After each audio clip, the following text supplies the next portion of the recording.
এগুলোতে পানিশমেন্ট হয়নি বলে প্রকাশ্যে বুক ফুলিয়ে গুন্ডারা, খুনিরা, অত্যাচারীরা ঘুরে বেড়াচ্ছে বলে এদের সাহস বেড়েছে। তাদেরকে নির্দেশ দিয়েছি বাকি 41 জন যেখানেই থাকুক, পাতালের ভিতরে থাকবে, ঘুরে বের করে অ্যারেস্ট করতে হবে। যে যারা জমি কবজা করে রেখেছে কিনা, অবৈধ বিল্ডিং করে রেখেছে কিনা, সেখানেও লফুল অ্যাকশন নেব। হাওড়ার বাগনানে বিজেপি কর্মী প্রশান্তদের মৃত্যুর ঘটনাকে কেন্দ্র করে উত্তেজনা এখনও অব্যাহত। নিহত কর্মীর পরিবারের পাশে দাঁড়াতে শনিবার তার গ্রামের বাড়িতে পৌঁছান মুখ্যমন্ত্রী শুভেন্দু অধিকারী। সেখানে গিয়ে তিনি প্রশান্তদের পরিবারের সদস্যদের সঙ্গে কথা বলেন, তাদের পাশে থাকার আশ্বাস দেন এবং নিহতের ছবিতে মাল্যদান করেন। একই সঙ্গে এই ঘটনার তদন্তে গতি আনার নির্দেশ দিয়ে তিনি স্পষ্ট বার্তা দেন, অভিযুক্তদের কাউকে রেয়াত করা হবে না, প্রয়োজনে যত দূর যেতে হয় গিয়েও অভিযুক্তদের গ্রেপ্তার করতে হবে। প্রশান্ত দে খুনের ঘটনায় তদন্তভার ইতিমধ্যেই সিআইডির হাতে তুলে দেওয়া হয়েছে। মুখ্যমন্ত্রীর নির্দেশের পর 21শে জুন থেকে সিআইডি এই ঘটনা তদন্ত শুরু করে। এখনো পর্যন্ত এই ঘটনায় একাধিক অভিযুক্তকে গ্রেপ্তার করা হয়েছে। এফআইআরে মোট 51 জনের নাম রয়েছে বলে জানা গিয়েছে। বাকি অভিযুক্তদের দ্রুত গ্রেপ্তারের জন্য পুলিশ ও তদন্তকারী সংস্থাকে কড়া নির্দেশ দিয়েছেন মুখ্যমন্ত্রী। শনিবার বাগনানে গিয়ে শুভেন্দু অধিকারী বলেন, এই ঘটনায় কোনো অভিযুক্তকে ছেড়ে দেওয়া হবে না। তিনি তদন্তকারীদের উদ্দেশ্যে জানান, প্রয়োজন হলে অভিযুক্তদের পাতাল থেকে খুঁজে বের করতে সমস্ত রকম ব্যবস্থা নিতেই হবে। তার বক্তব্য, অত্যন্ত নৃশংসভাবে প্রাণঘাতী অস্ত্র দিয়ে হামলা চালানো হয়েছিল। ঘটনায় কয়েকজন গুরুতর আহত হয়েছেন, তাঁদের কলকাতার হাসপাতালে চিকিৎসা চলছে। আহতদের চিকিৎসার ওপর রাজ্য সরকারের নজর রয়েছে বলেও জানান তিনি। তবে প্রশান্ত দেকে আর বাঁচানো সম্ভব হয়নি বলে আক্ষেপ প্রকাশ করেন মুখ্যমন্ত্রী।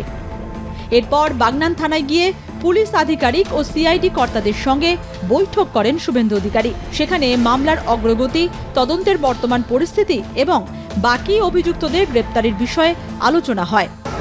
ডিআইজি, এসপি, জেলা শাসক সবাই ছিলেন। আমাদের হাওড়া জেলার 3 এমএলএ আমার সঙ্গে ছিলেন, যারা আমাদের পার্টির এমএলএ, বিজেপির এমএলএ, আমার কলিগ, তারা ছিলেন। আমি পুরো বিষয়টা রিভিউ করেছি।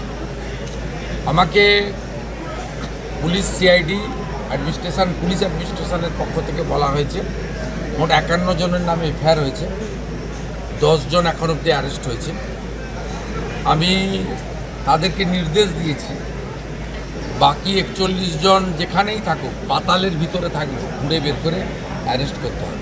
তিনি নির্দেশ দেন, তদন্ত দ্রুত শেষ করে আইনি প্রক্রিয়া এগিয়ে নিয়ে যেতে হবে। ধৃতদের বিরুদ্ধে নির্দিষ্ট সময়ের মধ্যে চার্জশিট জমা দেওয়ার ওপরেও জোর দেন তিনি। পাশাপাশি আদালতে মামলার সময় বিশেষ সরকারি আইনজীবী নিয়োগের কথাও জানান। প্রশান্তদের পরিবারের আর্থিক সমস্যার কথা মাথায় রেখে সাহায্যের ঘোষণাও করেন মুখ্যমন্ত্রী। হাওড়া জেলা শাসকের দপ্তরের তরফে ইতিমধ্যে পরিবারকে 4 লক্ষ টাকা ক্ষতিপূরণ দেওয়া হয়েছে। এর পাশাপাশি মুখ্যমন্ত্রীর তহবিল থেকে আরও 5 লক্ষ টাকা দেওয়ার কথা ঘোষণা করেন শুভেন্দু অধিকারী। তিনি বলেন, কোনো অর্থ দিয়েই একজন মানুষের মৃত্যুর ক্ষতিপূরণ করা সম্ভব নয়, কিন্তু পরিবারের একমাত্র উপার্জনকারী মানুষটি চলে গেলে সেই পরিবারের পাশে দাঁড়ানো সরকারের দায়িত্ব। শুধু আর্থিক সাহায্য নয়, প্রশান্তদের বড় মেয়ের জন্য বিডিও অফিসে চুক্তিভিত্তিক কাজের ব্যবস্থা কথাও মুখ্যমন্ত্রী জানান। একই সঙ্গে প্রশান্তের বাবা মায়ের জন্য বার্ধক্য ভাতার ব্যবস্থা করতে জেলা শাসককে নির্দেশ দেওয়া হয়েছে বলে জানান তিনি। পরিবারের ভবিষ্যতের কথা চিন্তা করেই এই পদক্ষেপ নেওয়া হচ্ছে বলে জানিয়েছেন শুভেন্দু অধিকারী। এই ঘটনায় রাজনৈতিক উত্তেজনাও তৈরি হয়েছে। জানা গিয়েছে, বিধানসভা নির্বাচনের ফল প্রকাশের পর থেকেই এলাকায় রাজনৈতিক বিরোধ চলছিল। দ্বিতীয়ত হচ্ছে, জেলা শাসক মহোদয়কে ধন্যবাদ জানাই। প্রথমেই তিনি 4 লক্ষ টাকা ডিজাস্টার যে ফান্ড আছে জেলা, সেখান থেকে পরিবারকে দিয়েছিলেন। আবারও বলি, অর্থ দিয়ে মৃত্যুর ক্ষতিপূরণ হয় না, কিন্তু পরিবারের পাশে দাঁড়ানো কর্তব্য, যে কোনো সরকারের কর্তব্য। আজকে আমি সিএম রিলিফ ফান্ড থেকে আরও 5 লাখ টাকা দিলাম এবং ওনার যে মেয়ে রয়েছে, বড় মেয়ে, 22 বছর বয়স, তাকে আমরা একটি জব দিলাম আমাদের বিডিও অফিসে নিয়ম মেনে। কারণ সরকারি চাকরি, স্থায়ী চাকরি পরীক্ষা দিয়ে হয়। এখানে একটি কন্ট্রাকচুয়াল জব তার বাড়ির কাছে বিডিও অফিসে দেওয়া হয়েছে। নিশ্চয়ই আগামী দিনে তার ভবিষ্যৎ আমরা দেখব, আমাদের ক্ষমতার মধ্যে দেখব। এটা টেম্পোরারি তাদের পরিবারের পাশে দাঁড়ানো, যাতে পরিবারের মূল আর্নিং মেম্বার তিনি চলে যাওয়ার পরে পরিবারটি অনাথ না হয়ে যায়, এটাও আমাদের কর্তব্যের মধ্যে পড়ে। ওর বৃদ্ধ বাবা মাকে যাতে ওল্ড এজ পেনশন এবং অন্যান্য যে ওয়েলফেয়ার মেজার্স আছে, জেলা শাসক মহোদয়কে আমি বলেছি তিনি এটা করে দেখবেন। আর আমি পরিবারকে বলে এসেছি যে এফআইআর নেমড অল অ্যাকিউজড, যাদের বিরুদ্ধে এভিডেন্স আছে তাদের প্রত্যেককে সিআইডি অ্যারেস্ট করবে। CID also a part of the police, অতএব এটা পুলিশ মন্ত্রীর রেসপন্সিবিলিটি। এবং সাথে সাথে আমি এটাও বলেছি যে এসপি ছিলেন, আইজি ছিলেন, ডিআইজি ছিলেন, সিআইডির সিনিয়র আধিকারিকদের যে সিট টিম গঠন করা হয়েছে 10 মেম্বার, তাদের 3 জন ছিলেন। ক্লিয়ার মেসেজ এবং ডাইরেকশান, কাস্টডির মধ্যেই চার্জশিটেড করতে হবে এবং কাস্টডি ট্রায়াল যাতে শুরু করানো যায় সে ব্যবস্থাও করতে হবে। যা যা পানিশমেন্টের প্রভিশন ভারতীয় ন্যায় সংহিতাতে আছে বিএনএসে, সেটা দেওয়া হবে। আমি একাধারে পুলিশ মন্ত্রীও যেমন ল জুডিশিয়াল ডিপার্টমেন্টও আমি দেখি। আমি এখানে চার্জশিট দিয়ে দিলে স্পেশাল পিপিও অ্যাপয়েন্ট করে দেবো, যাতে উইদিন স্টিপুলেটেড টাইম, শর্ট টাইমের মধ্যে তারা বিএনএসের অন্তর্গত পানিশমেন্ট, চার্জশিটে যে পানিশমেন্ট রেকমেন্ড করবে আইও, সেই পানিশমেন্ট যাতে পায় সেটাও আমরা মনিটর করব। কি রে, তোর বেশ র্যাশ হয়েছে দেখছি। হ্যাঁ রে, কি করবো বলতো, র্যাশগুলো কিছুতেই কমছে না। অনেক কিছু ইউজ করলাম তবুও কমছে না। আমার মনে হয় তোকে কোনো একজন ভালো ডার্মাটোলজিস্টের কাছে দেখানো উচিত। তুই ঠিক বলেছিস, কিন্তু কোনো ভালো ডার্মাটোলজিস্ট থাকলে একটু সাজেস্ট কর না প্লিজ। এই তোর তো একবার র্যাশ হয়েছিল না? তুই কোথায় দেখিয়েছিলিস? তুই একবার গৌরীদেবী হসপিটালসে দেখাতে পারিস, ওখানে ভালো এক্সপিরিয়েন্স ডার্মাটোলজিস্ট আছে। আমারও সেম প্রবলেম হয়েছিল, এখন ওখানে ট্রিটমেন্ট নিয়ে আমি এখন ঠিক আছি।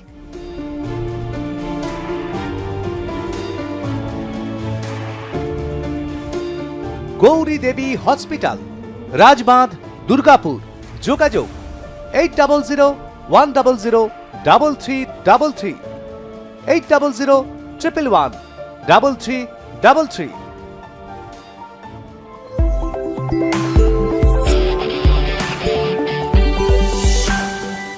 অভিযোগ, গত 18 জুন বাগনানে আন্টিলা গ্রাম পঞ্চায়েত এলাকায় উপপ্রধান শেখ মফিজুল ইসলাম এলাকায় ফেরার পর তাকে ঘিরে উত্তেজনা তৈরি হয়। এরপর দুপক্ষের মধ্যে সংঘর্ষের পরিস্থিতি তৈরি হয়। সেই সংঘর্ষে কয়েকজন আহত হন। হাসপাতালে নিয়ে গেলে প্রশান্ত দেকে মৃত বলে ঘোষণা করেন চিকিৎসকরা। বিজেপির পক্ষ থেকে অভিযোগ করা হয়েছে পরিকল্পিতভাবে হামলা চালিয়ে প্রশান্ত দেকে খুন করা হয়েছে। অন্যদিকে ঘটনার তদন্ত করছে পুলিশ ও সিআইডি। তদন্তে উঠে আসা তথ্যের ভিত্তিতেই পরবর্তী পদক্ষেপ করা হবে বলে প্রশাসনের পক্ষ থেকে জানানো হয়েছে। অভিযুক্তদের বিরুদ্ধে আইন অনুযায়ী ব্যবস্থা নেওয়ার আশ্বাসও দেওয়া হয়েছে। এর আগে এই ধরনের অনেক ঘটনাতে বিচার পায়নি বলে আজকে এই আস্ফালন হয়েছে। 2021 সালে পোস্টপোল ভায়োলেন্সে এই এলাকায় প্রচুর এই ধরনের ভুরি ভুরি অভিযোগ আছে। বাইনানে তো একজন মূকবধির মহিলাকে রেপও করা হয়েছে, যে মামলা সিবিআই নিয়েছে। প্রশান্তদের পরিবারের সঙ্গে দেখা করার পর শুভেন্দু অধিকারী বলেন, দোষীদের এমন শাস্তি দিতে হবে যাতে ভবিষ্যতে কেউ আইন নিজের হাতে তুলে নেওয়ার সাহস না পায়। তিনি আরও জানান, আইনের শাসন প্রতিষ্ঠা করাই সরকারের দায়িত্ব। তদন্ত শেষ করে দোষীদের বিচারের আওতায় আনতে সব রকম পদক্ষেপ করা হবে। এগুলোতে পানিশমেন্ট হয়নি বলে প্রকাশ্যে বুক ফুলিয়ে গুন্ডারা, খুনিরা, অত্যাচারীরা ঘুরে বেড়াচ্ছে বলে এদের সাহস বেড়েছে। এর বাইরেও এদের প্রপার্টি সহ যা যা ইলিগ্যাল কাজ আছে, আমি ডিএম ম্যাডামকে বলে গেছি, it's my direction, fact finding করে বলতে হবে যে যারা জমি কবজা করে রেখেছে কিনা, অবৈধ বিল্ডিং করে রেখেছে কিনা, সেখানেও লফুল অ্যাকশন নেব এবং একটা দৃষ্টান্তমূলক অ্যাকশন হবে যাতে এই এলাকায় আগামী দিনে আইন হাতে তুলে নিয়ে এই ধরনের মানবাধিকার লঙ্ঘন করে কোনো অত্যাচার এবং কোনো নিষ্পাপ দেহ প্রাণ কেড়ে না নিতে পারে।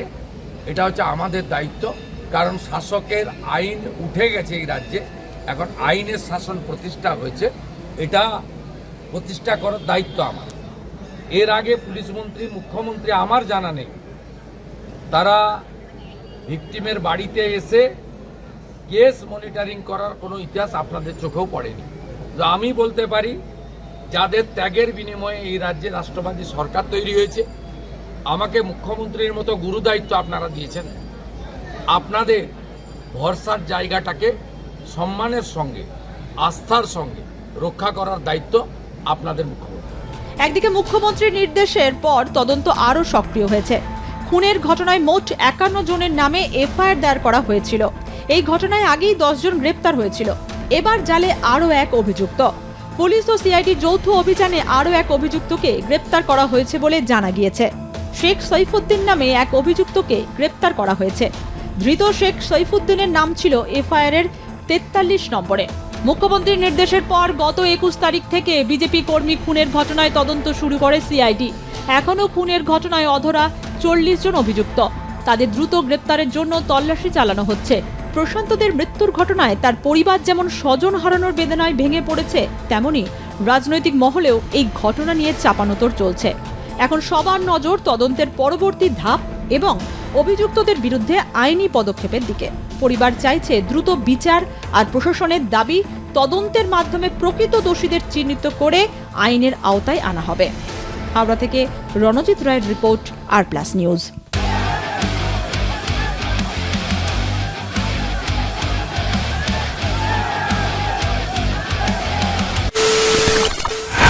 খবরের নামে প্রতিদিন সন্ধে আপনার ড্রয়িং রুমে কি শুধুই চিৎকার চেঁচামেচি খেয়ে আসে? বিতর্কের নামে চলে গালাগালি আর কাদা ছোড়াছুড়ি। এবার সময় পরিবর্তনের, কারণ আমরা কান ফাটানো চিৎকারে বিশ্বাস করি না। আমরা বিশ্বাস করি খবরের সত্যতায়। আমরা কোনো পক্ষের হয়ে গলা ফাটাই না, আমরা সাধারণ মানুষের হয়ে প্রশ্ন তুলি। চিৎকার নয়, শুধু খবর হবে যেখানে বিতর্ক আছে কিন্তু কুৎসিত ঝগড়া নেই। সঠিক তথ্য, বিশ্বস্ত খবর। নজর রাখুন আর+ নিউজে।